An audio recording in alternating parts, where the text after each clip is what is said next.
So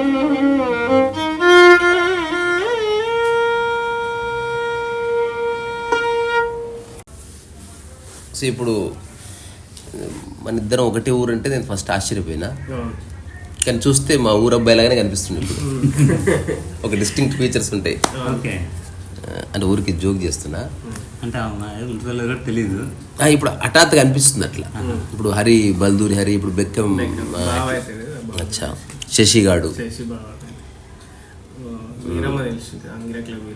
తెలుసు వాళ్ళంతా. అంటే ఇప్పుడు నాకు ఎవరు గుర్తులేరు. అంటే అప్పుడు కూడా నేను జస్ట్ అందరినీ గమనిస్తూ ఉండేవాడిని. నాకు అంటే ఎవరేమిటి, ఎవరి కులాలు ఏమిటి ఇవి కాదు, ఎవరు ఎట్లున్నారు అనేది నా హోల్ ఫోకస్. నాకు ఒకటి అర్థమైంది, ఎవడు బాగాలేడు. అబ్సల్యూట్లీ. రెండోది, ఆ ఊర్లో పుట్టినందుకు అటాచ్మెంట్తో సహా పీకింది నా మైండ్కి.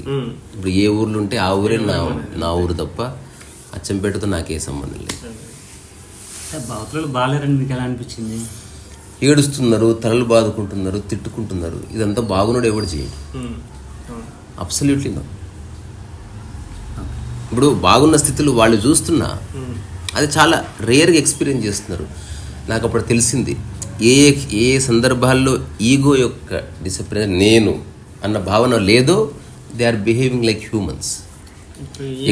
ఎక్కడెక్కడ నేను అని వస్తుందో అక్కడ రెండు నేనులు కొట్లాడడం చూసిన నేను. ఇప్పుడు ఒక రెండు మూడు సంఘటనలు కాదు, ఇయర్స్ ఆఫ్ అబ్జర్వేషన్.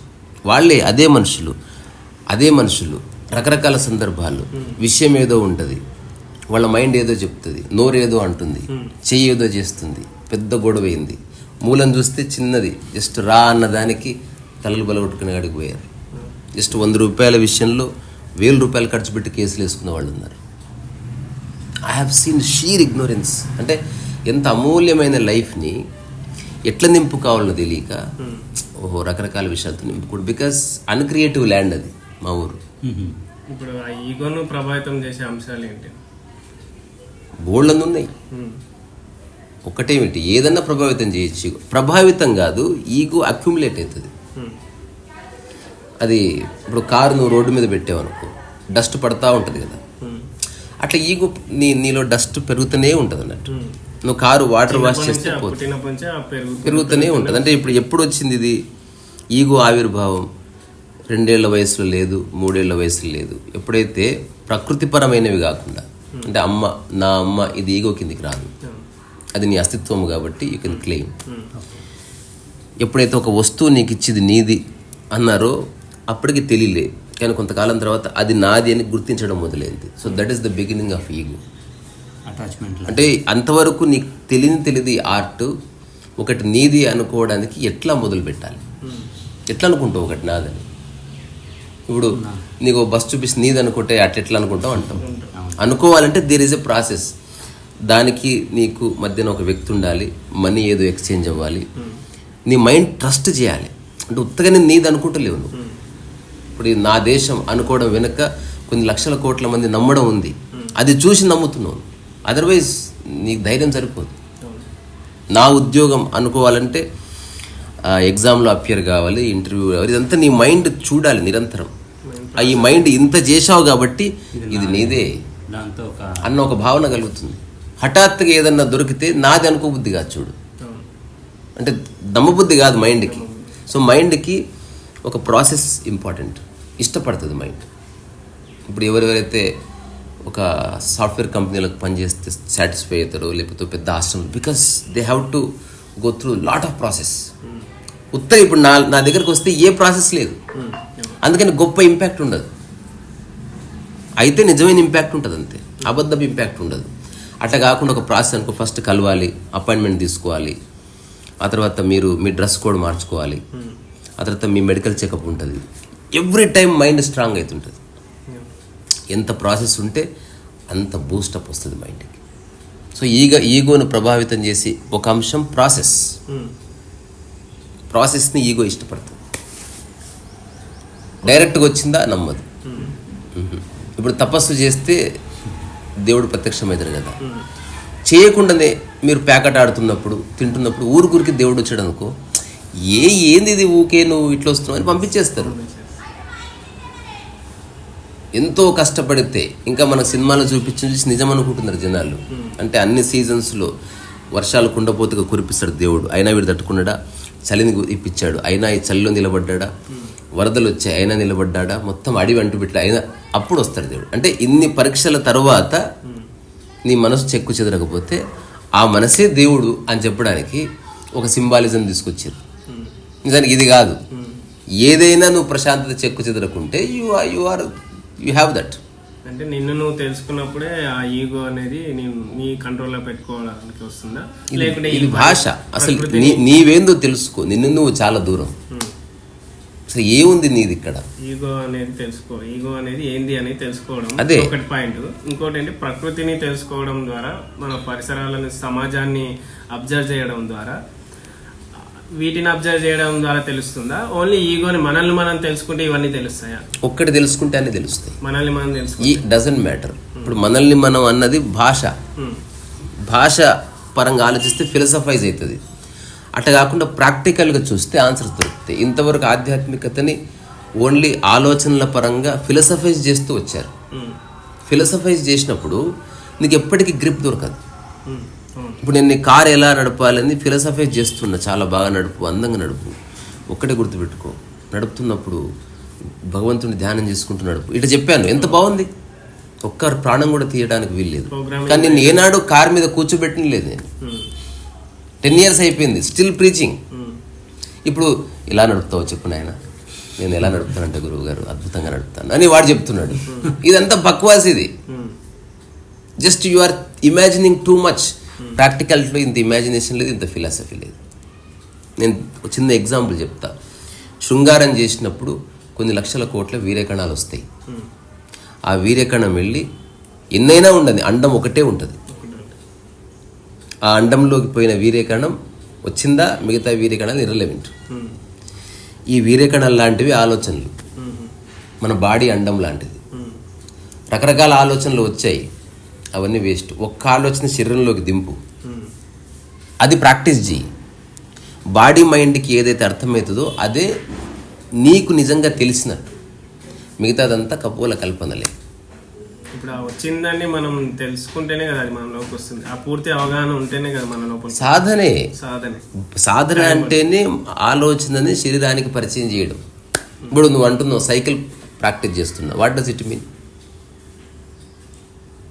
ప్రాక్టీస్ చేస్తుంటే దాంతో అంటే నేను ఆలోచిస్తున్నా అని అర్థమా? అంటే దాని ఆ ప్రాక్టీస్ అనే పదంలోనే ప్రాక్టికాలిటీ ఉంది, బాడీ ఉంది. దేర్ ఈజ్ నో, అంటే ఒక్క ఎగ్జాంపుల్ కూడా దొరకదు నీకు without body where you can practice. ఖచ్చితంగా సైకిల్ చేతితో పట్టుకోవాలి, పడిపోతుంది. ఇప్పుడు నేను ప్రాక్టీస్ చేస్తే ఇంకా సైకిల్ దగ్గరికి పోలే, I'm thinking, I'm practising in the mind. ఐస్ నైచల్. నువ్వు రకరకాలుగా మైండ్లో నువ్వు సైకిల్ని ఒక్క చేతితో పట్టుకుని నడిపినట్టు ఊహించుకోవచ్చు, సైకిలే నేను తొక్కుతున్నట్టు ఊహించుకోవచ్చు, ఏదైనా జరగవచ్చు మైండ్లో. అవన్నీ జరుగుతున్నాయి. ఎందుకంటే ఆధ్యాత్మికత ఓన్లీ మైండ్లో ఉండిపోవడం వల్ల అన్నీ ఊహించుకుంటున్నారు. ఇదెంత బాగుంది, నాకు ఇట్లా అనిపిస్తుంది సైకిల్. నువ్వు సైకిల్ దగ్గరకు వస్తే ఎవడైనా సరే ఆ చెత్తంతా వదిలేసి నువ్వు ప్రాక్టికల్గా దాన్ని డీల్ చేయవలసిందే. అక్కడ ఇమాజినేషన్ మనకి రాదు, మూతి పళ్ళు రాలుతాయి. నువ్వు మైండ్లో ఏందన్నా ఊహించుకో. సో ఇప్పుడు నువ్వు అడిగిన దానికి ఏంది ఈగో అనేదాన్ని, లేదా నన్ను నేను తెలుసుకోవడం అంటే ఫస్ట్ ఈ 3 పదాలు ఉన్నాయి. నేను, నాది, ఈ రెండింటికి మధ్యన ఎస్టాబ్లిష్ అయిన నా. ఈ 3 ఈగోకి సంబంధించిన సమగ్ర సమాచారాన్ని ఇచ్చే నీకు త్రిమూర్తులు. నేను ఎట్లా ఎస్టాబ్లిష్ అయింది అంటే నాది, నా. ఇప్పుడు ఇది ఇట్లా పెట్టిన ఇట్లా ఇప్పుడే చూడు. అదర్వైజ్ ఇవన్నీ జస్ట్ వస్తువులు అంతే. ఇప్పుడు ఎవరన్నా అడిగారు ఇవేంటి వస్తువులు, ఇందులో నీదేది అని ఐడెంటిఫై చేస్తున్నావు. ఇది ఎందుకు కాదో చెప్పు. దీంతో మన సంబంధం ఏర్పరచుకో. అయినా నాకు ఇచ్చిపోతావు పోయేటప్పుడు.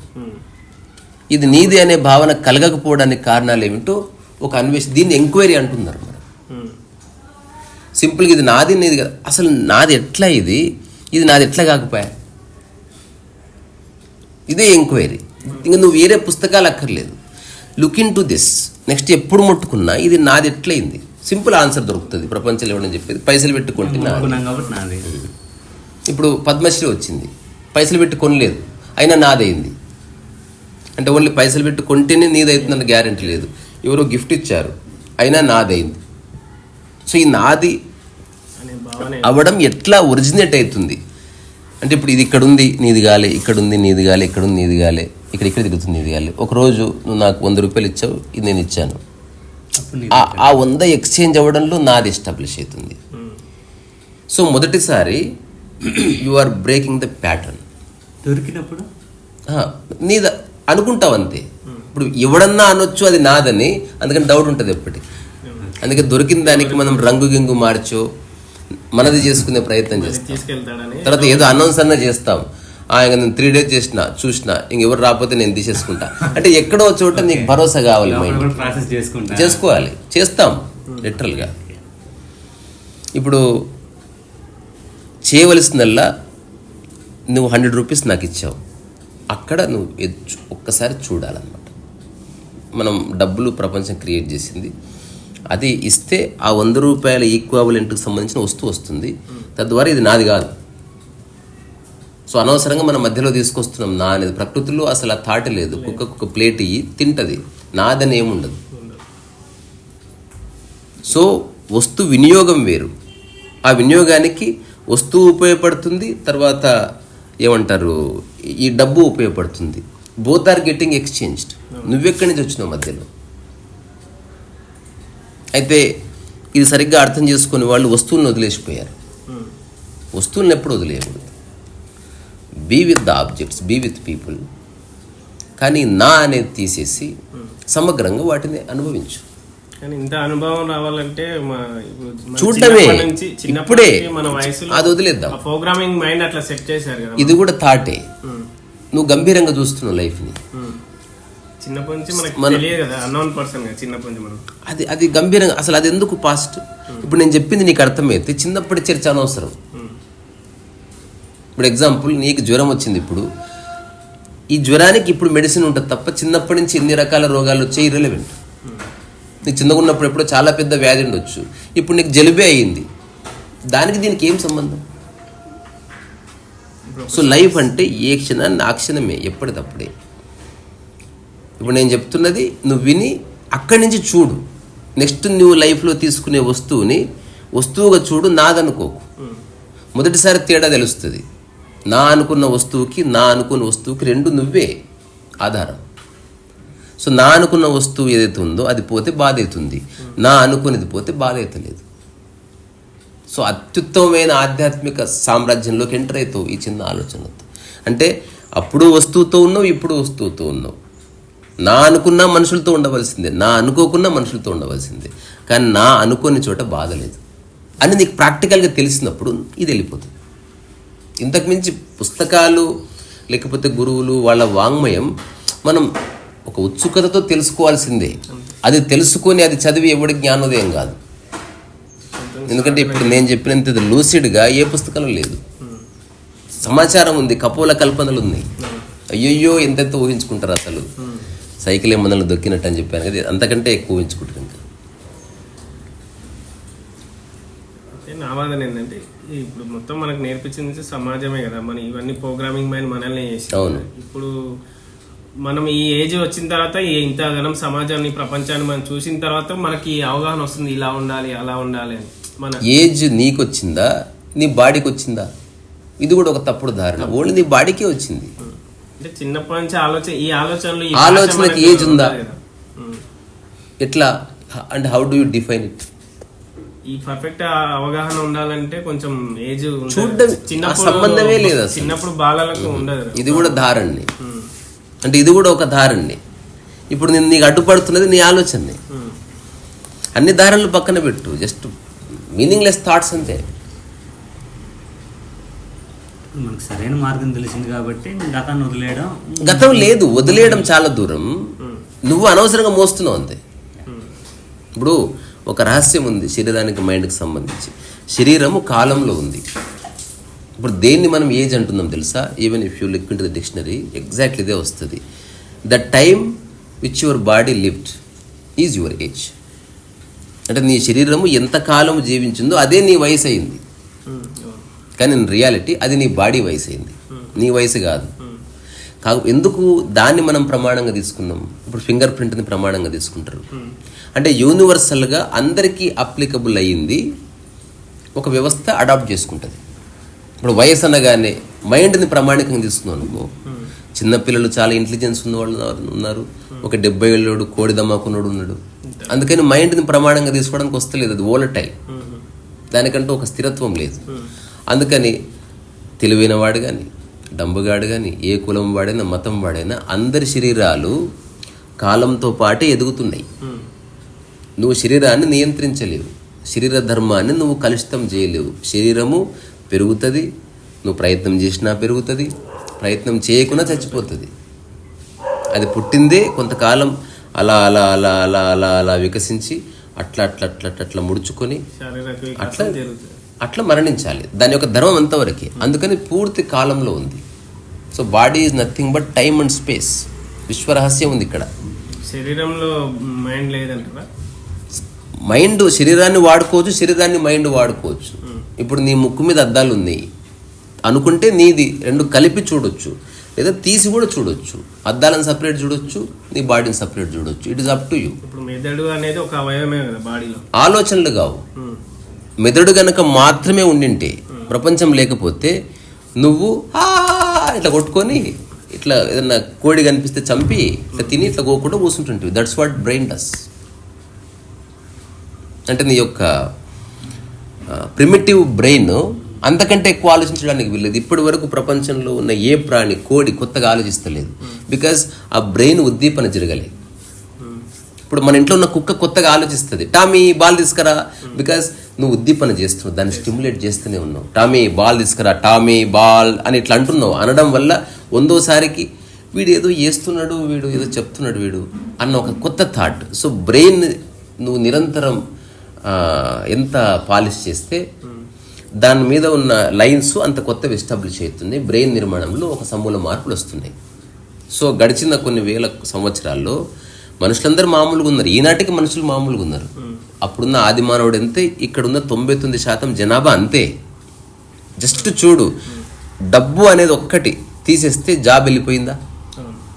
అందరికి పుష్కలంగా డబ్బు ఉంటే తింటారు, తాగుతారు, పండుకుంటారు. అంతకుమించి మనిషి చేసేది ఏం లేదు. 99% of the people just living to die. They don't know what to do. మిగతా 1% సమాజము ఆలోచిస్తారు.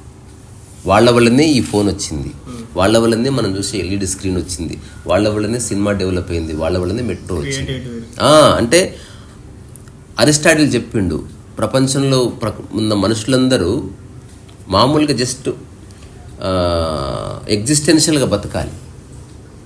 అంటే ఆకలి అయితే ఫుడ్ దొరికితే తినాలి, లేకపోతే జస్ట్ అట్లే ఉండాలి, లేకపోతే దాడి చేసి తినాలి, గుంజుకొని తినాలి. This is what any Animal does. కానీ మనిషి తన్ను తాను ఉద్దీపన చేసుకోవడం మొదలుపెట్టిన తర్వాత బికాజ్ ఆఫ్ హిస్ సెన్సెస్, మొట్టమొదటిసారి సెన్సెస్ లిమిటెడ్ స్పియర్ నుంచి అన్లిమిటెడ్ స్పియర్లోకి ఎంటర్ అవడం మొదలైంది. అక్కడనే సర్చింగ్ మొదలైంది, ఎంక్వైరీ మొదలైంది. ఇట్లాగే ఎందుకు క్వశ్చన్ వచ్చింది. ఇప్పుడు దంచుతున్నా, ఇదే బండ రాయి ఎందుకు కోస్తుంది ఇట్లా మాంసం, మొదటిసారి తెలిసింది ఇట్లాగే ఎందుకు. అక్కడ ఏదో ఇంకో రాయి ఉంది, ఇది ఒక యాంగిల్లో ఉంది, ఇది ఒక యాంగిల్లో ఉంది, ఇది ఇట్లా కోయగానే కట్ అయింది. బ్రెయిన్ ఉద్దీపన జరిగింది. మనసుకు మెదడుకు తేడా ఏంటి? ఫ్లవర్కి సుగంధానికి ఉన్నంత సంబంధం. ఒకటి గ్రాస్ రియాలిటీ, ఒకటి సటిల్ రియాలిటీ, అంతే. మెదడు ఓన్లీ నీ ఫిజికల్ రియాలిటీ. అది నీ గుండె ఎట్లనో నీ మెదడు ఎట్లా, నీ ముక్కు ఎట్లో నీ మెదడు ఎట్లా, ఆలోచన. ఇప్పుడు నీ కళ్ళు ఎట్లో నీ మెదడు ఎట్లా, కానీ కంటి చూపు నీ పర్సెప్షన్ ఎట్లనో నీ మనసు అట్లా. నీ కళ్ళు నా కళ్ళు ఒకటే, మన ఇద్దరం ఒకదాన్ని చూస్తున్నాం, కానీ నేను దాంట్లో ఒక ఉపనిషత్తు సారాన్ని చూస్తున్నా, నువ్వు జస్ట్ ఒక కొండగుర్రం చూస్తున్నావు, అంతే, ఏమీ లేదు. బికాజ్ నీ సెన్సెస్కి నీ బ్రెయిన్కి మధ్య నా సింక్రానిసిటీ, అంటే నువ్వు ఉద్దీపన చేయలే. ఎంత ఉద్దీపన చేస్తే నీ మైండ్ అంత, నీ సెన్సెస్ అంత ఫ్రెష్గా చూడగలుగుతాయి. అంటే మల్టీ లేయర్స్లో చూడగలుగుతుంది ఒక విషయాన్ని. ఓన్లీ తల భాగానికే పరిమితం మెదడు? మెదడు తలకే పరిమితం, మనస్సు యూనివర్సల్, బాడీకి మొత్తానికి అంత కలిపే. ఇదంతా ఒకటి సిస్టమ్ బై. ఇది ఎట్లుంది అంత. అయ్యో నువ్వు ఇప్పుడే చెప్తే అనుకుంటే మెదడు వేరే, లేకపోతే అదొక వేరే ఎందుకు చూస్తున్నారు? తల భాగానికి సెపరేట్ చూసినప్పుడు చూడాలి. చాలా ఉంది. ఇప్పుడు పప్పు వేరే, అన్నం వేరే, వేరు వేరు చేసేది నువ్వే, కలిపి తినేది నువ్వే. అది నీ చాయిస్ బై. చేతికి గాయం అయిందంటే అంత మెదడే. నొప్పి మెదడుకి అవుతుందా? ఇక్కడ రెండింటికే అవుతుంది.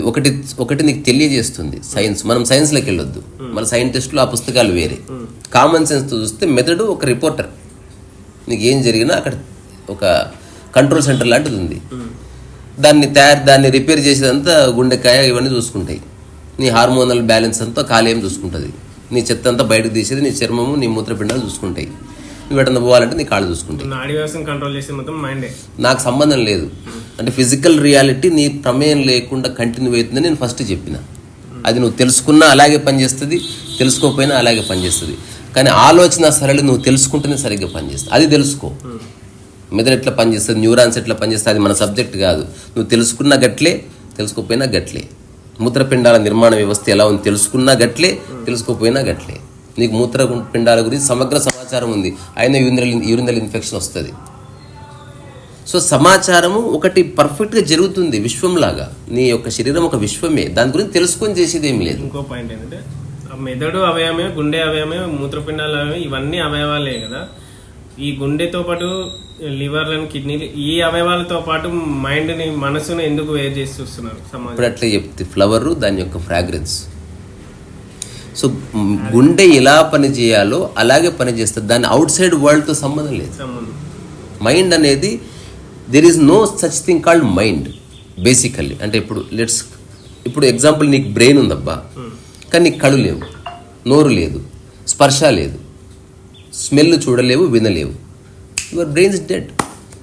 అప్పుడు ఏం చేస్తా? బ్రెయిన్ ఆకలైన సంకేతాలు పంపిస్తుంది, నిద్ర వస్తే సంకేతాలు పంపిస్తుంది, ఉచ్చొస్తే సంకేతాలు పంపిస్తుంది. అంతవరకే లిమిటెడ్ అయింది. హఠాత్తుగా నీకు కళ్ళు వచ్చాయి, బ్రెయిన్లోకి ఇన్ఫర్మేషన్ కొత్తది వస్తుంది. కొత్త ఇన్ఫర్మేషన్ ప్రాసెస్ చేసుకొని ఇది ఆలోచనలుగా మారుస్తుంది.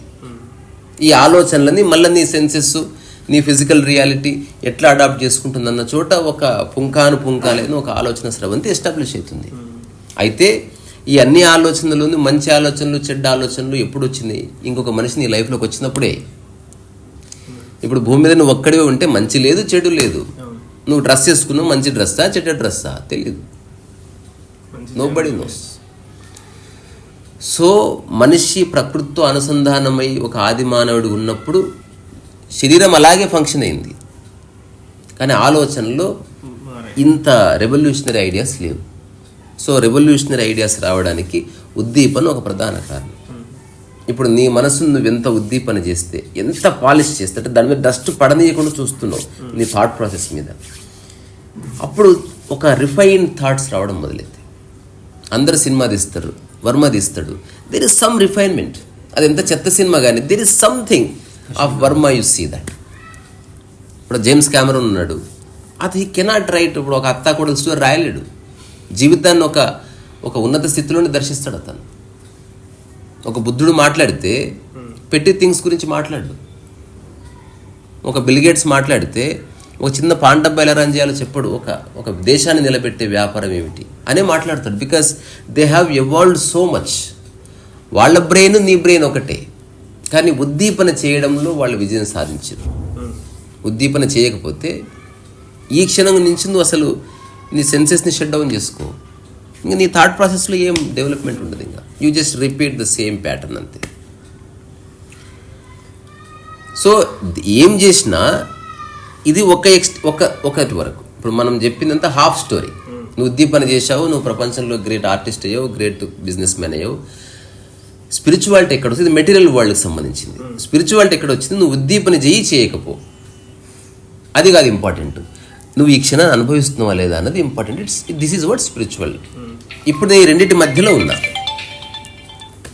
ఒక పక్క ఉద్దీపన చేస్తూ, ఒక పక్క అన్ని లగ్జరీస్ని, డబ్బుని వెల్కమ్ చేస్తూ, ఎక్కడెక్కడ నా ప్రశాంతతకి, నా ఈజ్కి దెబ్బ వస్తుందో అది గుర్తించి వాటన్నిటిని పక్కకు జరుపుతున్నా. ఉద్యోగం తీసుకున్న లైఫ్లోకి ఎంత ప్రయత్నించినా ఒక్క 2 రోజుల్లో వదిలే 3 ఏళ్ళు చూసిన, రకరకాల ఉద్యోగాలు చూసిన, రకరకాల బాసులను చూసిన, ఏదేమైనా ఉద్యోగానికి నాకు పొసగదు. ఎందుకు పొసగదు? రూఢి అయిన ఆన్సర్ కావాలి. దానిలోకి తొంగి చూసిన, ఏ పుస్తకాలు చూడలే, ఫ్రెండ్స్ని అడగలే, అసలు నాకు ఎందుకు ఫిట్ కాదు, ఇంతమందికి ఫిట్ అయింది, నాకు ఎంత అద్భుతమైన ఆన్సర్ దొరికి తర్వాత అది ఆధ్యాత్మికత యొక్క మూల సూత్రం అని తెలిసి ఎగిరి గంతులు వేసిన. అథారిటీ ఉన్న చోట నీకు ఆనందం ఉండదు. Simple. This is the answer. ఇప్పుడు ఎవడైనా క్రాస్ చెక్ చేసుకోవచ్చు. నీ మీద బాస్ ఉన్నాడా, నువ్వు చేసే పని ఎవరన్నా గమనిస్తున్నారా బోధద్దంలో, నువ్వు దాన్ని సమగ్రంగా చేయలేవు. జస్ట్ ఇమాజిన్, బాత్రూంలో షిట్టికి వెళ్ళావు, స్నానానికి వెళ్ళావు, ఫ్రెండ్స్ చూస్తున్నారని తెలిసింది బొక్కల నుంచి, కూర్చోలేవు సరిగ్గా. లేదా రోజు చూస్తే అలవాటు అవుతుంది, అట్లా ఉద్యోగం అలవాటు అవుతుంది. లైఫ్ అనేది అలవాటు కాదు, మూమెంట్ టు మూమెంట్ ఉన్నది ఎట్లా అలవాటు అవుతుంది అసలు. Entering in to a new unknown zone all the time. ఇప్పుడు భయం లేకుండా నిర్భీతిగా. ఇప్పుడు సమస్యలన్నీ ఈ ప్రపంచం, ఈ లౌకిక ప్రపంచం అన్నీ మన మీద ఒత్తిడి తెస్తున్నాయి కదా. ఇప్పుడు మనం వాటి నుంచి తప్పించుకోవాలనే ప్రయత్నం అసలు మన మనిషికి ఉన్న సమస్యలే కావు. సమస్యల్లో కాబట్టి సమస్యలు కావు, వద్దనుకున్నా వచ్చి పడుతున్నాయి కదా సమస్యలను. నువ్వు తీసుకోకుండా నీకెవడు సమస్యలు ఇయ్యడు. ఒక్కటి చెప్పగలను, ఒక్క సమస్య నీ ప్రమేయం లేకుండా మనిషిని చుట్టుకుంటుంది ప్రపంచంలో, ఆర్థిక సమస్యలు. ఇంకా మిగతావేవి నీ ప్రమేయం లేకుండా నీ లైఫ్లోకి రావు. నీ ఒబేసిటీ నీ సమస్య, వేరేవాడు ఫుడ్ పెట్టవచ్చు, నువ్వు తినకపోతే రాదు. నీ ఆలోచన స్రవంతి, నీ థాట్ ప్రాసెస్ వేరేవాడు కరప్ట్ చేయడు, చేసినా నువ్వు తీసుకోకపోతే నీ మైండ్ బాగానే ఉంటుంది. కొన్నిసార్లు అంటే ఐ హ్యావ్ విట్నెస్డ్, ఇది ఒక్కటి మాత్రం అనుకోకుండా మీద పడుతుంది. అట్లా ఫ్రెండ్స్ ఎవరు ఉంటే they have to figure out a solution. అంటే అనవసరంగా బేస్జాలకు పోకుండా ఉన్న ఆస్తి అమ్మేసుకోవడము, ముందు ఆ అప్పు అనే దాని నుంచి తొందర మైండ్ బయటపడే విధంగా ఉండి నువ్వు తర్వాత గుడిసెలు ఉన్నా పర్వాలేదు. కానీ ఈ విధవలకేమో ఈగోలు ఉంటాయి, లైఫ్ అంతా కొట్లాడడానికి. నేను చెప్పిన కొందరు ఫ్రెండ్స్కి, నేను ఒక 10 మందికి చెప్తే ఒకరు ఇద్దరు ఆచరించి ఎట్లో అట్లా ఆ అప్పు అనే థాట్ తీసేస్తే ఆ తర్వాత యూ లివ్ యువర్ లైఫ్. అది లైఫ్ అంతా క్యారీ చేసావు అనుకో, ఒక మొనాటనెస్నెస్ వస్తుంది, నువ్వు అన్నెసెసరీ ఫైట్స్లో పడతావు, ఇట్లాంటివన్నీ. ఎట్లా తెలియదు, ఇది ఎవరికి వాడే. ఇప్పుడు అప్పు ఉంది, నిజంగా అప్పు ఉంటే అది ఎలా తీర్చాలో ఆలోచించండి, ఇంకా మిగతా అంతా అన్నెసెసరీ. దాని నుంచి బయటపడాలనుకునేవాడు. ఇప్పుడు ఊబిలో ఉన్నావు, ఆ టైంలో ఫోన్ వస్తే పికప్ చేస్తావేంది? ఎవడు ఫోన్ చేసినా అక్కడి నుంచి పోయే ఎవరైనా ఒకటే అడుగుతావు, ఎలా బయటపడాలి దీని నుంచి. నిజంగా అప్పుని అర్థం చేసుకున్నవాడు, అథారిటీ అంటే వేరే వాళ్ళ మనసులో నా మైండ్ చిక్కుకుంది, దీన్ని నేను తీసుకోవాలి బయటికి అని నిజంగా తెలిసినవాడు తొందర బయటపడతాడు. మిగతా వాళ్ళంతా కావాలని ఇరుక్కొని ఉంటారు, బికాస్ లేదు. సో అవగాహన లేని వాళ్ళ సంగతి మనకు తెలియదు. అది ఎవడు క్రియేట్ చేయలేడు, అయ్యే పని కాదు. అంటే కొన్ని విషయాలు అనుభవించవలసిందే. అంటే ఎంత చెప్పినా వాళ్ళకి అది కిక్కిస్తుంది అనుకో. చెప్పినా కదా, హోల్స్లోకి వెళ్ళి చూస్తే ఫస్ట్ స్నానం చేయలేవు, రోజు చూస్తున్నారని తెలిసి అలవాటు చేసుకుంటాం, అంటే బండబారిపోతాం. సో ఈ కష్టాలు కన్నీళ్ళు సహజమని బండబారిపోయినాయి మనుషులు. అంటే సెన్సిటివిటీ పోయింది. రోజు తిట్టుకుంటారు, మళ్ళీ కడుక్కుంటారు, మళ్ళీ జోకులు వేసుకుంటారు, మళ్ళీ అప్పులు ఇచ్చుకుంటారు, మళ్ళీ జీవితాన్ని కలవదని శపథాలు చేసుకుంటారు, మళ్ళీ ఏదో అవసరం ఉండి కలుస్తారు. పిచ్చోళ్ళ జాతరలాగా ఉంది ఇది అసలు. నేను ఆ సమాజంలో లేను కంప్లీట్లీ. దాదాపు నేను అదే ప్రయత్నం చేస్తున్నాను. ఈ క్షణమే విముక్తి, ఇది ఎప్పుడూ రాదు. అందుకే అందరు హియర్ నౌ, అంటే వర్తమానంలో జీవించాలని మనం ప్లాన్ చేసుకోవద్దు. కానీ ఇవన్నీ నాకు ఇప్పుడు చాలా ఆలోచన చేసిన తర్వాతనే వచ్చాయి ఇవన్నీ ఆలోచన. అవును, ఉద్దీపన జరగడం వల్లనే వచ్చింది. ఇప్పుడు నా వల్ల మామూలుగా ఆలోచిస్తే రావు. ఇప్పుడు ఉద్దీపన చేసేవాడు ఒక కరప్ట్ థాట్ని అంటించాడు అనుకో, అది మళ్ళీ ఉద్దీపన కిందికి రాదు. ఒకటి మొత్తం చైన్ సిస్టమ్ లాగా అర్థమైంది నాకు. మొత్తం ఒక్కొక్కటి ముడి ఇప్పుకుంటే వస్తుంటే అర్థమవుతుంది, ఏంటి ఇది, మనం ఏంది, నువ్వేంది, నేనేంది, నేను అనే దానికి ఏంటి, ఆ ఈగో ఏంటి, తర్వాత ఈ డబ్బు మన మీద ఎట్లా ప్రభావితం చేస్తుంది, ఈ సమస్యలు చూడాలి. అసలు ప్రశాంత చిత్తంతో ఒక 1 month ప్రతిదానికి క్షుణ్ణంగా స్థూల దృష్టితో, సూక్ష్మ దృష్టితో, ఈ సమదృష్టితో ఇవన్నీ చూడటం వల్ల అర్థమవుతుంది. మామూలుగా ఆలోచిస్తే ఇవి దొరకట్లేదు మన మన మన మైండ్. కాదు యూ నీడ్ ఏ సపోర్ట్ ఒక టైంలో. ఇప్పుడు ఈ చర్చ వల్ల, ఎనీ చర్చ వల్ల ఎవరు గెలుస్తారు, ఎవరు బాగా చెప్తున్నారు అలా అనుకుంటే మనం పొరపాటు చేస్తున్నట్టు. ఎవరు గెలవట్లే, ఎవరు ఓడిపోవట్లే, ఉద్దీపన జరుగుతుంది.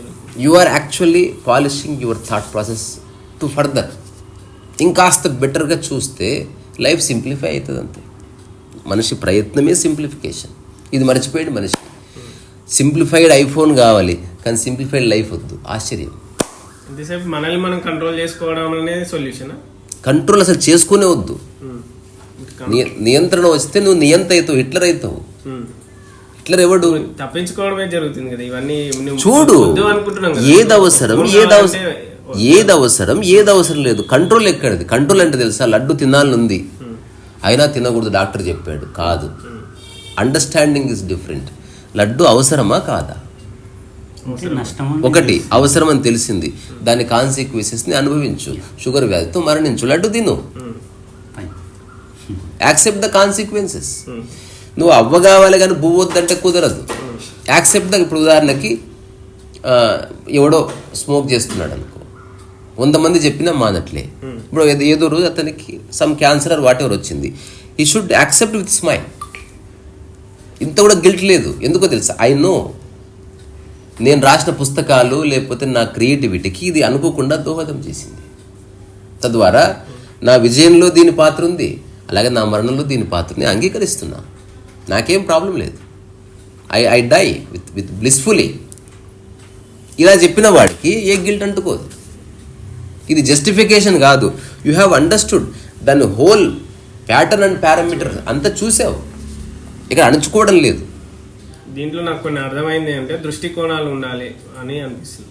దృష్టికోణాలు వితౌట్ కరప్షన్. దృష్టికోణాలు అందరికీ ఉన్నాయి. హిట్లర్కి ఉంది, మన లేకపోతే అది పేరేంది బిన్ లాడెన్కి ఉంది దృష్టికోణం. ఆ దృష్టికోణానికి నీకు మధ్యన ఫిలాసఫీ ఒక కరప్ట్ థాట్ వచ్చింది అనుకో, దృష్టికోణం కరప్ట్ అవుతుంది. ఒక విషయాన్ని ఏ కోణంలో ఏ దృష్టికోణంలో చూస్తున్నావు అనే బట్టే అవగాహన పెరుగుతుందని నేను భావిస్తున్నాను. అది ఓకే, అది నీకు ఎంతవరకు ఉపయోగపడుతుంది అన్న చోట మళ్ళీ ప్రాబ్లం వస్తుంది. ఇలాంటి ప్రెజుడిస్ లేకుండా అనే పదం వాడారు అందరు ఆధ్యాత్మికవేత్తలు. ఈవెన్ నేను కూడా చెప్తున్నా, అంటే నీలో ఎలాంటి భయాలు కానీ దోషాలు కానీ లేని స్థితిలో చూడమన్నారు. నువ్వు చూస్తే నాకు బెనిఫిటే కావాలి అన్న దాంట్లో చూడకూడదు. ఏది ఉందో అది చూడు. అది ఎప్పుడు జరుగుతుంది తెలుసా, ఈగో లేకపోతేనే జరుగుతుంది. ఈగో ఉందా నీకు ఫేవర్గానే చూస్తావు. నీ వల్ల కాదంటే నీకు ఒక స్పష్టమైన నిజమైన దృష్టి ఎస్టాబ్లిష్ కాదు. నువ్వు చెప్పే ప్రతి మాట, నువ్వు ఇచ్చుకునే ప్రతి statement, you keep on boosting your self, you keep on satisfying your own self and you enjoy your own voice. అంతే. నీకు సత్యం మీద ఏ ఆసక్తి ఉండదు. ఇప్పుడు నువ్వు ఏదైనా అడిగావు, తెలియకపోతే తెలియదని చెప్పడం ఎంత చక్కటి విషయం. ఇది ఈగోలకు పోయే విషయం కాదు. ఈగో అంతర్ధానం అవ్వాలి. జస్ట్ నీ ఐడెంటిటీ అనేది నీ జీవికకు ఉపయోగపడాలి తప్ప ప్రతి క్షణంలో నీకు అడ్డు రాకూడదు. ఎగ్జాంపుల్ చెప్తా, మన శరీరంలో ఉన్న ఏ పార్ట్ మనకు అడ్డు వస్తలేదు చూడు, ఎంత బాగా అమెరినాయి. మన బైక్లో ఉన్న ఏ పార్ట్ ఎగ్జాక్ట్లీ మన బాడీని చూసి బైక్ తయారు చేశారు, కార్ తయారు చేశారు. అన్నీ పక్కనే ఉండాలి, ఒకదానికి ఒకటి అడ్డు రావద్దు. అన్నీ ఎఫెక్టివ్గా పనిచేయాలి. ఏది రిపేర్ అయితే దాన్నే రిపేర్ చేయాలి, మిగతా డిస్టర్బ్ కావద్దు. అట్లా బాడీ దేనికది ఇండిపెండెంట్గా ఉంది. కన్ను, ముక్కుకు ముక్కు, నోరుకు నోరు. అనుకుంటే ముఖమైంది, అట్లనే అనుకుంటే బాడీ అయింది, అనుకుంటే విశ్వము అవుతుంది. అది నువ్వు ఎట్లా చూస్తే అట్లా. నీ దృష్టి లిమిటెడ్ అవుతున్న కొద్దీ భాగాలు చూస్తావు, నీ దృష్టి అన్లిమిటెడ్ అవుతున్న కొద్దీ సమస్తంలో నువ్వు ఒక విడదీయరాని అంగం. నేను విడదీయరాని అంగం. నీ బాడీకి 2 ఎంటికలు ఎట్లనో ఈ విశ్వానికి మనం ముగ్గురం అట్లా. ఆ ఎంటికలు ఎక్కడి అనేది తర్వాత సంగతి, but we are part of it. నేను అబ్జర్వేషన్ ప్రకారం అయితే కొన్ని దృష్టికోణాలు అనేది నేను ఒక లిస్ట్ అవుట్ చేసుకున్నాను. సమదృష్టి అనేది ఒకటి, అది ఓకే. నేను మళ్ళీ తిరిగి చెప్తాను, దృష్టికోణాలు ఎలాగైనా ఉండని. నువ్వు ఎటు చూస్తే అటు దృష్టికోణమే. స్పిరిచువల్ ఆధ్యాత్మిక విషయంలో ఏమైనా ఉన్నాయి ఆ కోణాలు ఏమన్నా? అన్కరప్ట్ మైండ్తో చూడు, నీకు ఫేవర్ చేసుకోవాలని చూడకు, ఉన్నది ఉన్నట్టు చూడు. ఎగ్జాంపుల్, ఇప్పుడు ఏ కారు బాగుంది, ప్రతి ఒక్కడు నా కారు బాగుందనే స్టార్ట్ చేస్తాడు అంతే. ఏ కారు బాగుంది, ఎందుకు బాగుందంటే నీకు ఒక శుద్ధమైన మనసుతో విచారణ చేయాల్సిన అవసరం ఉంది. అలా చేస్తేనే నిజమైన జవాబు దొరుకుతుంది.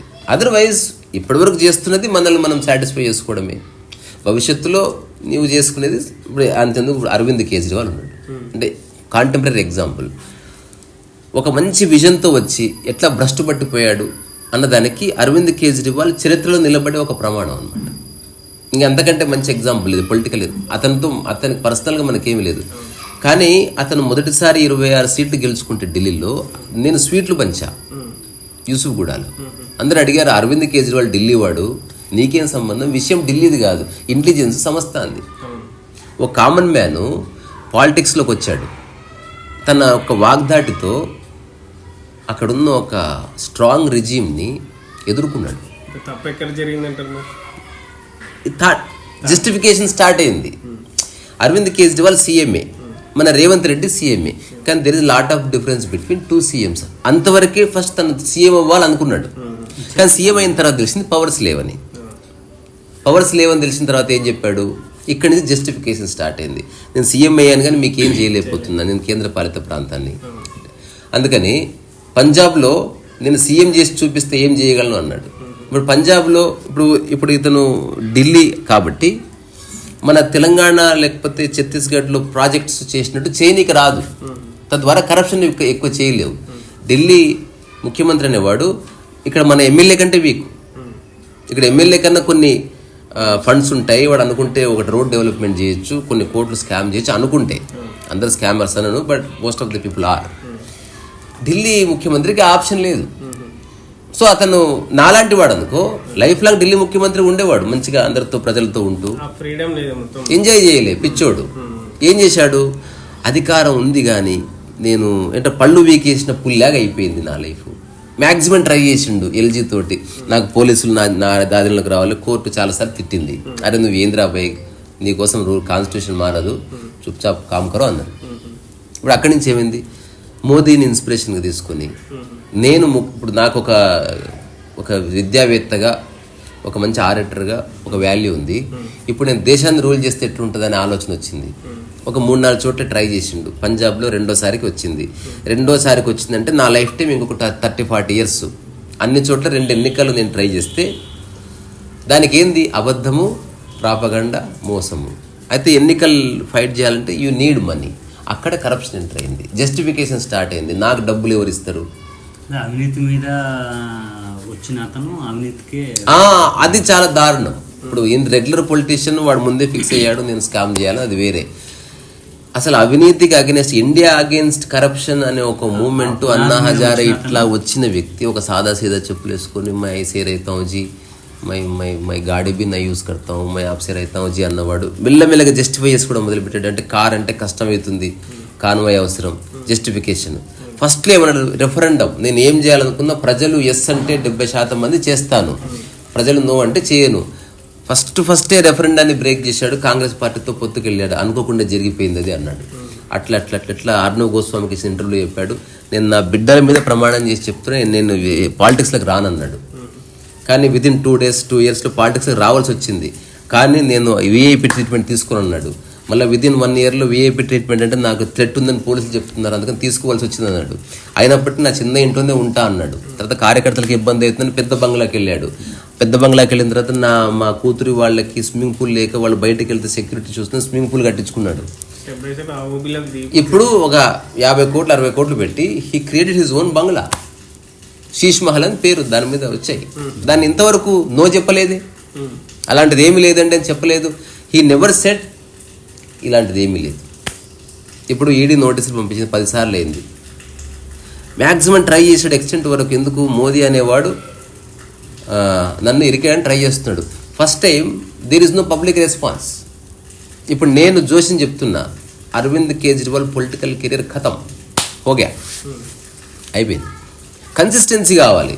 ఇప్పుడు బీజేపీకి ఎందుకు రెస్పాన్స్ ఉంది, కన్సిస్టెన్సీ వల్ల.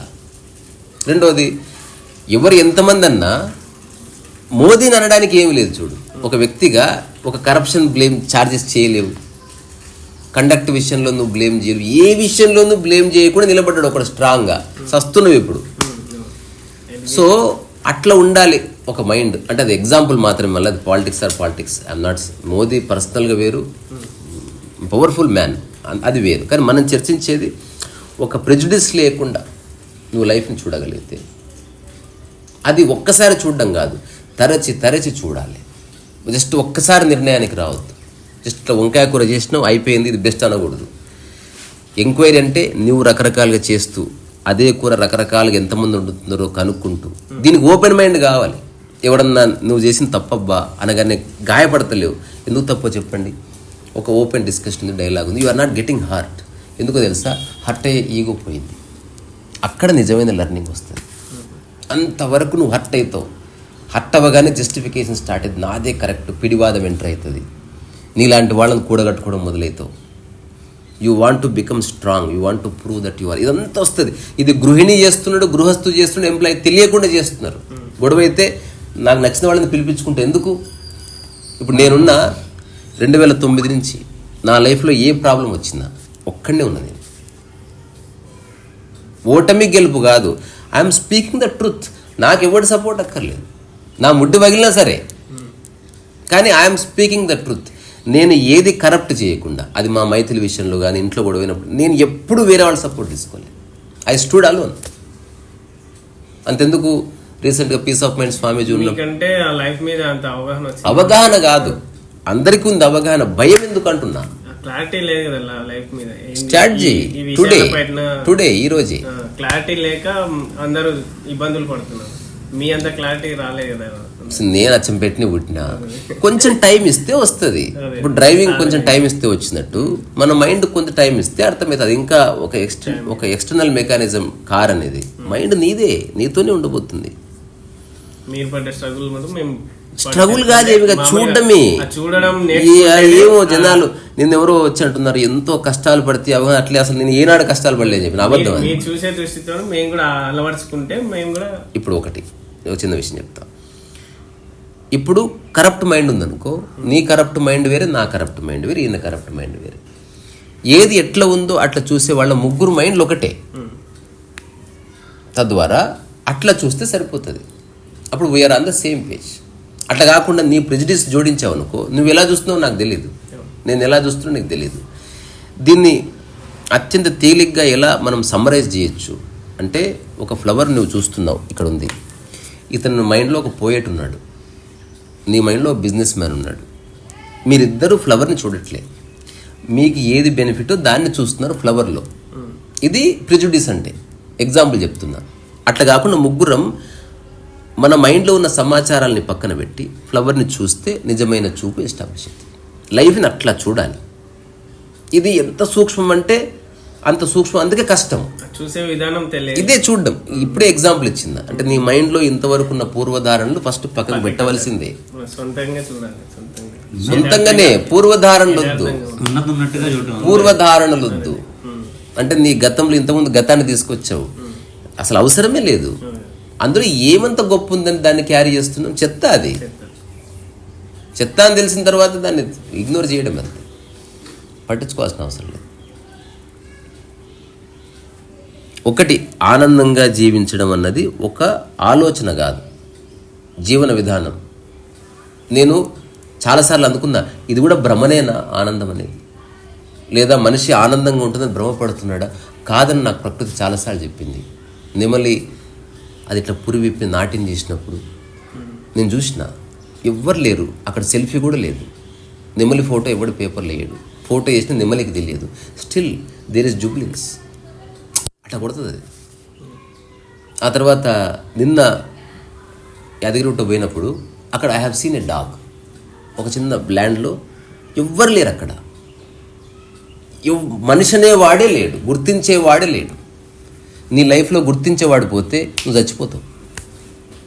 గుర్తించేవాడి వల్లనే సెలబ్రిటీ ఉన్నాడు. ఈ క్షణం గుర్తించే మనసత్వం పోతే చిరంజీవి ఎవడు, మైకేల్ జాక్సన్ ఎవడు? They are just nobody, ordinary people. So నేను ఆ బ్యారన్ ల్యాండ్లో ఒక్కొక్క పొర్లుతుంది అసలు హ్యాపీగా అట్లా, అది ఈపుగోకుంటుంది. ఫైన్, నేను దగ్గరికి వెళ్ళి చూసా, దేర్ ఇస్ ట్రెమెండస్ పీస్. నా మొహం ఆనందంలో ఎలా ఉంటుంది, కుక్క మొహం అలా ఉండడం చూసా నేను. నాకు అసలు సంశయమే లేదు, ఒక తరహా బ్లిస్ ఉంది ఎగ్జిస్టెన్స్లో. ఆ బ్లిస్ రకరకాల వ్యక్తం అవుతుంది. కేరింతలు, అరుపులు, చప్పట్లు ఎవ్వరు ఉండక్కర్లే. ప్రేక్షకుడు ఉన్నప్పుడు నువ్వు చేసేది వేరు, నీ మనసులో నుంచి ప్రేక్షకుడు వెళ్ళిపోవాలి. ఇప్పుడు వాటికంటే ఎవరు ఉద్దీపన చేయలే, అదే ఎగ్జాక్ట్లీ అదే చెప్తున్నా. ఆనందానికి వీటికి సంబంధం లేదు. ఆనందం నీ స్వభావం. నీ మైండ్ బాలేని కారణంగా ఈ ఆనందం నువ్వు అనుభవిస్తలేవు. నీ యొక్క జర్నీ ఇక్కడికే వచ్చి ఆగాలి. నువ్వు ఉద్దీపన చేసుకో, ఏమన్నా చేసుకో. ఇప్పుడు సరిగ్గా దృష్టి అంటే కరప్షన్ లేకుండా ఎందుకు చూడాలి? ఉన్నది ఉన్నట్టు చూస్తే నువ్వు ఎలా ఉంటావో అలా ఉండడం మొదలైనప్పుడు మళ్ళీ ఆనందం యొక్క ధార స్టార్ట్ అవుతుంది. నువ్వు ఇప్పుడు నా రోడ్డు మీద విజిల్ చూసే వేయాలి, పరిస్థితులు లేవు కదా సొసైటీలో. అది అబద్ధం. సొసైటీకి సంబంధమే లేదు ఇది. ఇప్పుడు ఇది escapism, you are escaping. Majority లేదు, నువ్వు ఎప్పుడు ఒక విధంగా ఉంటే ఇది ఒంటరి వ్యక్తికి సంబంధించింది, ఇది వ్యక్తికి సంబంధించింది. ఇది ఎప్పుడన్నా నువ్వు గుంపుకు లింక్ పెడతావు దీన్ని. ఆధ్యాత్మిక అన్వేషణ ఈజ్ ఎగ్జాక్ట్లీ లైక్ దిస్. ఒకటి చెప్పగలను, గుంపులోనే ఉన్నాం కదా మనం. నీకు నిజంగా ఇది వస్తే బ్రదర్, నువ్వు యాడున్నా ఎతుకులాడుకొని పోస్తావా లేదా? అట్లుంటది. ఇఫ్ యు రియల్లీ ఎంక్వైరీ, అంటే నాకు డౌట్ వస్తుంది ఇప్పుడు, ఇది సరదా చర్చ కింద నేను తీసేస్తున్నా. నిజంగా ఎంక్వైరీ చేస్తే ఈ ప్రశ్న రాదు నీకు. నిజంగా హార్ట్ అటాక్ వచ్చిన వాడు డాక్టర్ని పట్టుకుంటాడు. నిజమైన సమస్య ఉన్నవాడు సొల్యూషన్ కోసమే వెతుకుతాడు. మైండ్లో వేరే ఏది ఉండదు. ఇప్పుడు నేను అక్కడి నుంచి మాట్లాడుతున్నా, సపరేట్ గా చూస్తున్నారు కదా, మనం వేరే దృష్టితో చూస్తున్నారు. వేరే వాళ్ళు ఎవ్వరు లేరు. మనం you and the situation and going after solution. వేరే వాడు ఎవ్వడు లేడు, వేరే వాళ్ళ మాటలు తీసుకోబడదు. అసలు అలా జరగదు. అలా ఉందా, యు ఆర్ నాట్ 100% ప్రిపేర్డ్.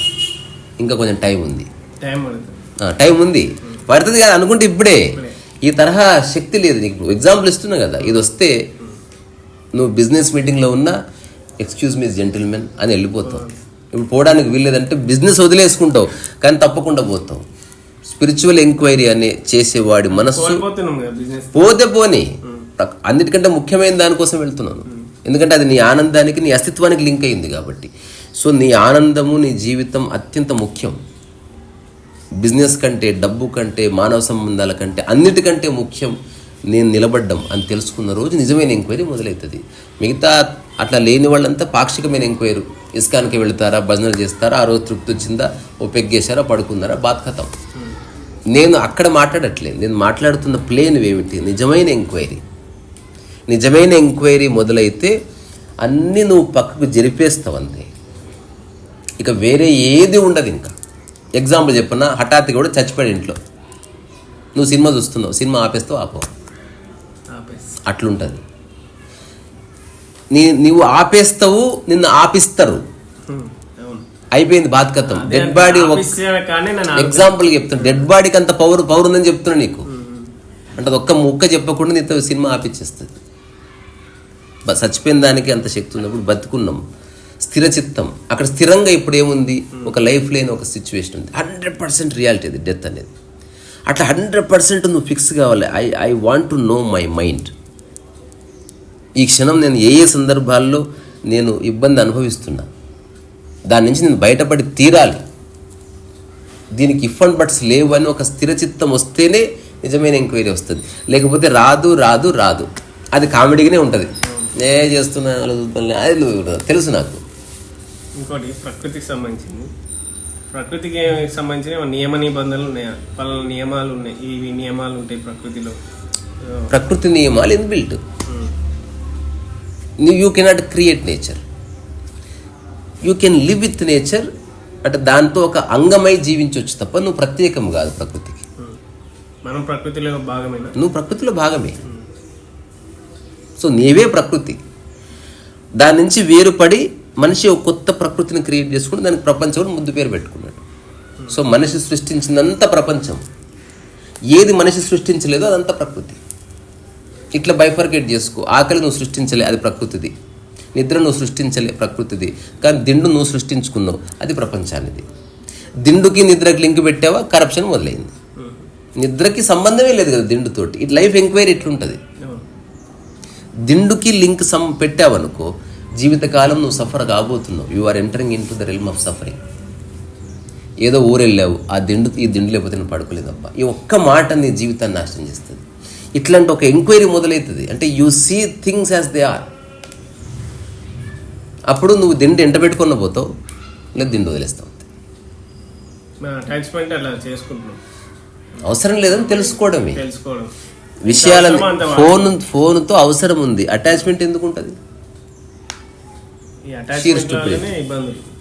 అది ఓకే, నువ్వు చెప్పేది నీ గురించి చెప్పట్లే, జనరల్ చెప్తున్నావు, సమాజాన్ని తెస్తుంది. నేను నా గురించి చెప్తున్నా. నీవు నాకు అటాచ్మెంట్తో ఇబ్బంది అని చెప్తలేవు. ఇప్పుడు సొసైటీని అస్సలు నాకు ఇంట్రెస్ట్ లేదు. నువ్వు ఎప్పుడు డాక్టర్ కాడికి పోయావా? సొసైటీ ప్రాబ్లం చెప్తావా, నీ ప్రాబ్లం చెప్తావా? నా నీది నువ్వు చెప్పాలి, నాది నేను చెప్పాలి. ఇప్పుడు నేను చెప్పిన ఇదంతా హౌ ఐ ఎంక్వైర్డ్ అనే చెప్పిన. సొసైటీ ఎట్లా ఎంక్వైరీ చేస్తా అని చెప్తలేను. నాకు తెలియదు సొసైటీ ఏమిటో. అసలు ఇంతవరకు నేను సొసైటీని చూడలేదు. అదొక అబద్ధపు గుంపు అంతే. ఒక దగ్గరికి జనాలు వస్తున్న కొద్దీ ఒక సొసైటీ అనుకుంటాం మనం. ఇప్పుడు గేటెడ్ కమ్యూనిటీ, అన్ని ఇండ్లు ఉన్నాయి, జస్ట్ దానికి గేట్ పెడితే గేటెడ్ అయిపోయిందా? ఎప్పుడు విడిపోయే ఉందాం మనం. ఇద్దరు is gated or non gated. ఇదంతా మన థాట్ ప్రాసెస్ అంతే. నేను ఒక కాన్సెప్ట్ విన్నా, మీ అభిప్రాయం, మనం సమాజానికి రుణపడి ఉన్నాము అనే ఒక కాన్సెప్ట్. సో దానికి మీరు ఎంతవరకు యాక్సెప్ట్ చేస్తారు? అంతవరకు ఉన్నామన్నా ఇట్ కౌంటర్ ప్రొడక్టివ్. ఉన్నాం, యూ హ్యావ్ టు కాంట్రిబ్యూట్. సమాజంలో ఉన్న రోడ్లు నువ్వు వాడుకుంటున్నప్పుడు రోడ్డు మీద చెత్త వేయకూడదు. ఇంతకు మించి పెద్ద లాజిక్ ఏం లేదు అందులో. సమాజంలో పోతున్నప్పుడు చాలా చెట్లు నీడ వాడుకుంటున్నావా, ఏదో చెట్టు ఎండిపోతే నువ్వు నీళ్లు పోయాలి. Otherwise you are a brute. హక్కులు బాధ్యతలు అన్న కలిపి వస్తాయి. రాజ్యాంగం చెప్పిందని చేస్తలేదు నేను, నా ఇంటెలిజెన్స్ చెప్తుంది అట్లా. ఇప్పుడు అంతెందుకు, సమాజానికి రుణపడి ఉన్నాం అంతెందుకు. సమాజాన్ని మనం ఇప్పుడు సమాజం వదిలేద్దాం. మీరు ఒక ఇంటికి వెళ్తారు, బాత్రూమ్కి వెళ్తారు, నీళ్లు పోస్తారా లేదా? పోసిన తర్వాత ఎందుకు పోస్తున్నారు? ఎలా ఉందో దాన్ని యథావిధిగా ఉంచే బాధ్యత మీది. ఇంతే. This is what giving back to the society. అంటే నువ్వు తీసుకుంటేనే కదా గివింగ్ బ్యాక్ చేసేది, లేకపోతే ఎక్కడికి వెళ్ళి గివింగ్ బ్యాక్ చేస్తావు? తీసుకుంటున్నాం. సో ఇప్పుడు రోడ్ల మీద చెత్త పోయేదని గవర్నమెంట్ చెప్పేదాకా మనం వినక్కర్లేదు. చెత్త పోయకూడదు అంటే పోయకూడదు. వచ్చిందా విచక్షణకు సంబంధించింది అది. ఇప్పుడు చాలా వరకు ఒకప్పుడు ఎట్లా పడితే అట్లా ఉమ్మిచ్చేవాళ్ళు. ఇప్పుడు పోయింది సంస్కృతి. థియేటర్లో మూలకు ఉమ్మిచ్చేవాళ్ళు. మారింది సమాజం. గుర్తిస్తున్నారు, ఓహో ఎవడో ఉమ్మిచ్చిన దాని పక్కన నేను కూర్చుంటున్నాను, నేను ఉమ్మిచ్చిన దాని పక్కన ఎవడో కూర్చుంటే ఇదంతా ఏంది బక్వాసు. తర్వాత మెడికల్ సైన్సెస్ ఉద్దీపన జరిగింది. ఓహో ఇది ఉమ్మేయడం వల్ల బ్యాక్టీరియా వస్తుంది, వ్యాధులు వస్తాయి. ఓ చిన్న ఓవరాల్ అవేర్నెస్ వచ్చింది. థియేటర్ కూడా దానికి నిర్ణయాలు తీసుకుంది. సీసీ కెమెరా కూడా వచ్చింది. కథం ఎక్దమ్ క్లీన్ అయిపోయింది. సో సమాజం స్లోగా ఎవాల్వ్ అవుతుంది. సమాజంలో ఉన్న మనిషి స్లోగా ఎవాల్వ్ అవుతాడు. ఎక్కువ ఇవాల్వ్ అయినవాడే యాక్టివిస్ట్ అవుతాడు. వాడు అందరికి చెప్తాడు ఇప్పటి నుంచి ఇట్లా ఉండాలి, మనం ఇట్లా చేయాలి. యాక్టివిస్ట్ చెప్పినా చేయకపోతే గవర్నమెంట్ నిర్ణయం తీసుకొని ఒక రూల్ పెడుతుంది. రూల్ పెట్టినా అయినకపోతే పనిషబుల్ అఫెన్స్ అంటది. ఇదంతా మనిషి గొర్రె కాబట్టి ఒక్క మాట చెప్తే వినేవాడికి ఇదంతా ఎందుకు? ఇంకొక ప్రశ్న, ప్రకృతి, సృష్టి, విశ్వం, ఈ మూడు పదాలకు తేడా ఏంటి? సృష్టిలోనే కదా ప్రకృతి. నేను ఇవి తెలుసుకొని చేసేదేమి లేదు. ఇది ఏవైతే ఉన్నాయో నేను ఇంతకుముందు చెప్పింది అదే. మెదడు ఎలా పనిచేస్తుంది డాక్టర్ తెలుసుకుంటాడు. ఎందుకంటే ఈ హ్యాస్ టు డూ సర్జరీ. మీరు ఎక్కువగా ప్రకృతి అనే వర్డ్ వాడతారు. ప్రకృతి అంటే నీ ప్రమేయం లేకుండా నీలో ఉన్నవి, వాటి వల్ల నువ్వు సర్వైవ్ అవుతున్నావు అని తెలుసుకో. నీ ఎగ్జిస్టెన్స్ కారణం నీ బట్టలు కాదు, నువ్వు చేతికి పెట్టుకున్న వాచ్ కాదు, నీ ఆకలి, నీ నిద్ర. ఈ రెండు తీసేస్తే నువ్వు పడిపోతావు. నీ ఎగ్జిస్టెన్స్ ప్రపంచంలో లేదు. సో నా ఫిలాసఫీ లేదా నా core understanding so simple. A+B = ఏదో ఉంటుంది అట్లా కాదు. 1+1 = 2 అంత సింపుల్, వెరీ ఈజీ. అదేమిటి? ప్రకృతిలో నేను మమేకమై ఉంటే నా జీవితం బాగుందని తెలిసింది. ప్రకృతిని చూడు, ఏమేమి ఉంది ప్రకృతిలో. స్వార్థం లేదు, పక్క వాళ్ళ మీద పరచింతన లేదు. ఇప్పుడు ఒక కుక్క ఇంకో కుక్క గురించి ఆలోచిస్తే దానికి లేదు. అది ఎక్కడుందో ఒంటరి ఉంటుంది. దానికి కనెక్ట్ అయ్యి ఉంటుంది, ఆకలికి కనెక్ట్ అయ్యి ఉంటుంది, నిద్రకు కనెక్ట్ అయ్యి ఉంటుంది. అంటే ప్రకృతికి కనెక్ట్ అవ్వడం అంటే ఇవే మాధ్యమాలు. అదర్వైజ్ నీకు తెలియదు ప్రకృతి. ఇప్పుడు ఇందాకలు ఎగ్జాంపుల్ తీసుకున్నాం. మీరు ఇందాక వెళ్ళినప్పుడు నిన్న కుక్క చాలా హ్యాపీగా ఉందని అనిపించింది నాకు. ఓకే, అంటే అది ఎందుకు ఉంది అని అంటే అది సహజత్వం అని అన్నారు కదా.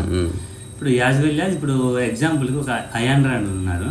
తను రాసిన బుక్ అంతా బాగానే ఉంది, కానీ చివరికి వచ్చేసరికి ఆ అన్నం తను కూడా పొందలేదనే ఒక కాన్సెప్ట్ ఉంది. మళ్ళీ అదే చెప్తాను. ఫస్ట్ మన చర్చకి నేను ఫౌండేషన్ చెప్పింది అది. ఏ ఫిలాసఫీ ఓన్లీ నోటి నుంచి పైకే ఉంటుందో, ఏదైతే బాడీలోకి దిగదో అదంతా వేస్ట్. గొప్ప ఆలోచనలు చేయొచ్చు, అద్భుతంగా చెప్పొచ్చు, ఒకటే దాన్ని 1000 రకాలుగా చెప్పొచ్చు, కానీ నువ్వు ఏది అనుభవించకపోతే. సో ఎవరైతే ఫిలాసఫర్స్ ఉన్నారో they thought too much and they lived a little. అట్లా అంటే ఇలా చేస్తే సింప్లిఫై అవుతుంది అని అంటున్నారు, కానీ వాళ్ళే జీవించలేదు. ఇంకోటి, ఇప్పుడు జీవిస్తున్న వాళ్ళు ప్రమాణమే నిలబడాలి. వాడెక్కడో ఒక క్లోజ్ డోర్లో ఉండి హీ కెనాట్ ప్రూవ్ ఇట్. బయటకు వచ్చినప్పుడు అందరూ సెలబ్రిటీస్ లాగా నవ్వుతూ స్టేజ్ మీద బ్యూటిఫుల్గా మాట్లాడతారు. వాళ్ళు ఆ స్టేజ్ దిగిన తర్వాత వాళ్ళ లైఫ్ అట్లా ఉంటుందని నాకు గ్యారంటీ లేదు. దే మేబీ యాక్ట్, చూడలేదు, నేను చూశాను, కొంతవరకు చూశాను.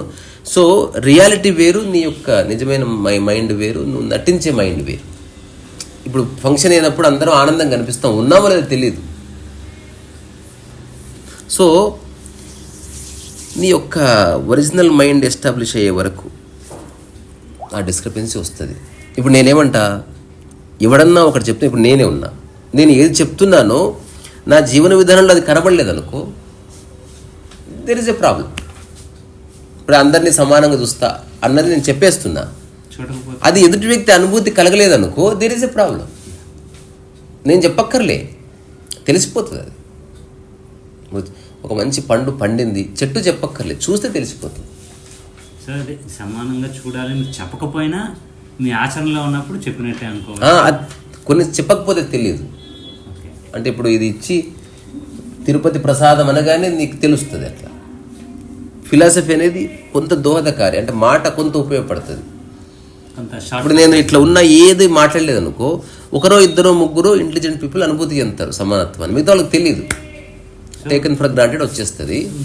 మీరు అనే వాళ్ళు ఉంటే కొంత సమయాన్ని షార్ట్ కట్ చేసి తొందరగా అంతవరకు. అంటే ఇది అంటే ఈగో లేకుండా ఇదబ్బా నా స్థితి అని చెప్పడం వేరు.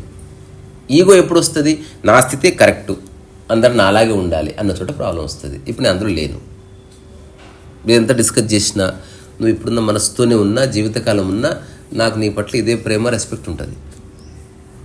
నువ్వు ఎలా ఉన్నావో అలా అంగీకరించే మైండే నాది. అది నీకు బాగుంటే అలాగే ఉండు, ఇది బాగలేదు అనుకున్నప్పుడు నువ్వే మారాలి. మిగతా వాళ్ళంతా సపోర్ట్ చేస్తారు అంతే, కొందరు వర్బల్గా, కొందరు థాట్ ప్రాసెస్లో, కొందరు ఫైనాన్షియల్లీ, సంథింగ్ లైక్ దట్.